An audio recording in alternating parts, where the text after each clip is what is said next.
Hello students, very good evening to all. कैसे हैं आप लोग? तो बच्चों, लास्ट 2 से 3 दिनों के अंदर आपने काफ़ी सारे वीडियोस देखे होंगे चैनल के ऊपर।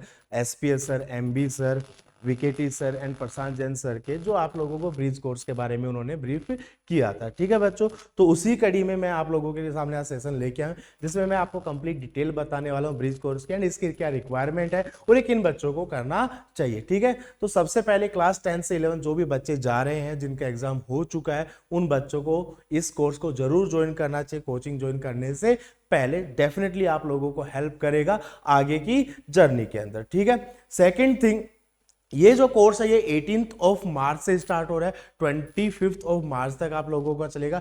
फेज 1, ठीक है, एक ही फेज में होगा फेज 1। वो बच्चे जिन बच्चों का कोर्स जो 27 ऑफ मार्च से 11th स्टार्ट हो रहा है, ठीक है, उसके बाद आगे अगेन 7 डेज का जो है सेम प्रोसेस रिपीट होगा। ठीक है ना, उन बच्चों के लिए जिनका 7th या 8th अप्रैल से 11th स्टार्ट हो रहा है, उन बच्चों के लिए वापस से ब्रिज कोर्स स्टार्ट होगा। ठीक है, पहली चीज तो ये हो गई। ठीक है, इसके अंदर हम आपको फिजिक्स, केमिस्ट्री एंड मैथमेटिक्स पढ़ाने वाले हैं। ठीक है, जेई वाले बच्चों के लिए, नीट वाले बच्चों के लिए फिजिक्स केमिस्ट्री तो सेम ही है। ठीक है, उसमें कोई चेंज होगा ही नहीं एंड बायोलॉजी आपका एड ऑन हो जाएगा। ठीक है बच्चों, दो चीजें तो ये क्लियर हो गई। ठीक है, क्लासेज में आपको बता दें, रोज आपकी फिजिक्स, केमिस्ट्री एंड मैथ्स और फिजिक्स, केमिस्ट्री और बायो की क्लासेस रोज होंगी। ठीक है, 90 मिनट की क्लासेस होंगी। इसके अंदर हम आप लोगों को वो सारा कुछ कंटेंट पढ़ाने वाले हैं जो है तो 9th-10th का, मे बी आपने एनसीईआरटी के पॉइंट ऑफ व्यू से या फिर एग्जाम के पॉइंट ऑफ व्यू से उसको इतनी तवज्जो नहीं दी है, या फिर एनसीईआरटी ने इस साल उस सिलेबस को रिड्यूस कर दिया आपकी बुकलेट से। जैसे बीइंग अ मैथ्स एजुकेटर मैं आप लोगों को बताऊं, ठीक है, जैसे काफी सारा पोर्शन जैसे यूक्लिड डिवीजन लेमा है, एनसीईआरटी ने हटा दिया है। ठीक है, तो आप लोगों ने शायद नहीं पढ़ा होगा, बट इसकी रिक्वायरमेंट बहुत ज्यादा होगी आगे। Same linear equation in 2 variable की बात करूं तो क्रॉस मल्टीप्लिकेशन मेथड है, वो एनसीईआरटी ने रिमूव कर दिया, बट ये आपकी कहीं पे भी सिंप्लीफिकेशन अगर आप करोगे, चाहे वो फिजिक्स में करो, चाहे वो आप मैथ्स के अंदर करो, चाहे आप केमिस्ट्री में करो, तो बहुत रिक्वायरमेंट होती है। ठीक है, तो इसी तरीके से इस कोर्स को डिजाइन किया गया है। कुछ कुछ इंपॉर्टेंट पार्ट्स आप लोगों के लिए लिए गए हैं, जिससे कि आप लोगों को ये नहीं हो कि यार ये मैं पहले पढ़ के आ जाता तो मुझे आज फायदा हो जाता, या फिर हमारी तरफ से ये ना हो कि लाइक यार ये अगर आप 9th-10th पढ़ के आओ तो आपने ये पढ़ा ही होगा। ठीक है, तो उस गैप को हम फिल करने का काम कर रहे हैं, पहली चीज। दूसरी चीज ये होगी कि जब आप 11th के अंदर जाओगे तो न्यू सेट ऑफ टीचर्स, ठीक है, लोकेशन आपका बदलेगा, क्लासरूम आपका बदलेगा, सारी चीजें बदलती है। ठीक है, सिटी आपका मे भी बदलेगा। ठीक है, और जब आपके क्लासमेट्स भी बदलेंगे तो स्टार्टिंग के 10 से 12 दिन आप लोगों को कंफर्टेबल होने में समय लगता है, झिझक होती है, क्योंकि अभी तक आप 9th-10th के सेट ऑफ टीचर से पढ़ रहे थे, लगातार पढ़ रहे थे, तो आपको कोई भी समस्या है तो आप डायरेक्टली पूछ रहे थे, सर ये यहाँ पे एक दिक्कत आई है, मुझे प्लीज एक्सप्लेन कर दीजिए।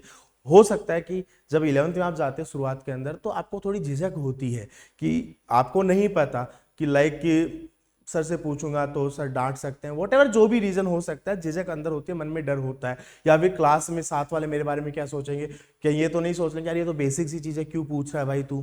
ठीक है ना, तो इससे होगा क्या कि आप उन 7 डेज के अंदर जब सेट ऑफ टीचर से पढ़ोगे, तो आप एक तरीके से अगर देखा जाए तो वो आपका जो टाइम है वो कंफर्टेबल होने में लग रहा है। आई बात समझ? कोर्स आपका आफ्टर 7 to 8 डेज आपका वापस से स्टार्ट होगा, 27 मार्च से स्टार्ट होगा। टिल देन आप ऑलरेडी 7 से 8 क्लासेस स्टार्ट कर चुके हो, जिससे आप लोग वहां पे अपने क्लासमेट्स हो गए, ठीक है, उन सब से आप यूज टू हो चुके हो। ठीक है बच्चों, दूसरी चीज, कई बच्चे सोच रहे होंगे सर अगर मैं अभी कोटा नहीं आ रहा हूं, ठीक है, किसी वजह से मे बी मेरा कोर्स शायद लेट स्टार्ट हो रहा है, मेरा बैच लेट स्टार्ट हो रहा है, ठीक है, तो मैं क्या करूं? तो कोई बात नहीं बेटा, अगर आप लोगों ने ऑलरेडी इनरोल कर चुके हैं तो ये जो क्लासेस है ये हाइब्रिड मोड में होंगी, ऑफलाइन बच्चों के लिए होंगी ही होंगी, साथ ही साथ ये क्लासेस हमारी जो है ऑनलाइन मोड में भी होंगी। ठीक है, आप लोगों को रेगुलर डीपीपीज दी जाएंगी, 7 दिन की क्लासेस है, हर सब्जेक्ट में 6 ईएलपीज आप लोगों को मिलने वाली है, उनके आपको सॉल्यूशंस भी मिलने वाले हैं। ठीक है ना, आपको उनके लिंक मिल जाएंगे, आप उन पे जाके अपना क्या बोलते हैं चेक भी कर सकते हो, लाइक आपने कौन सा प्रॉब्लम सही किया, कौन सा प्रॉब्लम आपने गलत किया है, कहाँ पे अभी काम करने की जरूरत है। ठीक है, और साथ के साथ हम है ना,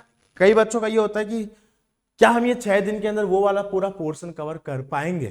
ठीक है, सबसे बड़ा इंपॉर्टेंट ये है। ठीक है, आंसर होगा यस या नो, दोनों हो सकते हैं, कई बच्चे कर भी लेंगे, कई बच्चे हो सकता है कि उस समय इतना ज्यादा कवर नहीं कर पाए, बट इससे आपको ये तो आइडिया लग जाएगा ना, जैसे फॉर एग्जाम्पल मैंने आपको ईडीएल पढ़ाया, ठीक है, हो सकता है आपको 50% कवरेज मिला, वहां पे 50% आपसे हुआ है, एक जो भी चैप्टर है उतना आपने कवर किया है, ठीक है। बट आपको इतना तो आइडिया लग गया ना कि आपको 11th में जाने के लिए पैरेलली उस पोर्शन को भी अपने स्ट्रॉन्ग करते हुए चलना है, जिससे कि आपको आगे की जर्नी 11th 12th या जेई की जर्नी में आप लोगों को वो हेल्प करेगा। आई बात समझ में, ठीक है। तो ये इसकी रिक्वायरमेंट थी ब्रिज कोर्स की, जिससे कि आप लोगों की फ्रीक्वेंसी एजुकेटर से मैच हो जाए, आप हमारे सिस्टम से एक मैच हो जाए। सेकंड थिंग, आप लोगों का जो भी थोड़ा बहुत गैप है ड्यू टू एनसीईआरटी ने जो सिलेबस रिड्यूस किया है, ठीक है, वो गैप पूरा करने की कोशिश हम यहाँ पे कर रहे हैं। अगर आपने ये 7 लेक्चर्स की क्लासेस अटेंड किया, डेफिनेटली ये आप लोगों की आपकी पूरी जर्नी में डेफिनेटली आप लोगों को हेल्प करने वाली है, ठीक है बच्चों। इसके अलावा आपको अगर कोई भी डाउट हो ब्रिज कोर्स के रिगार्डिंग, प्लीज कमेंट करके बता दीजिएगा, डेफिनेटली हम उस पर एक वीडियो और लेके आएंगे। ध्यान रखिएगा क्लासेस जो 18 मार्च से स्टार्ट हो रही है टिल 25 मार्च तक जाएंगी, 7 दिन 7 क्लासेस होंगी, ठीक है। 6 ELPs आप लोगों को दी जाएंगी, ठीक है बच्चों। तो स्टे ट्यून, बाय बाय।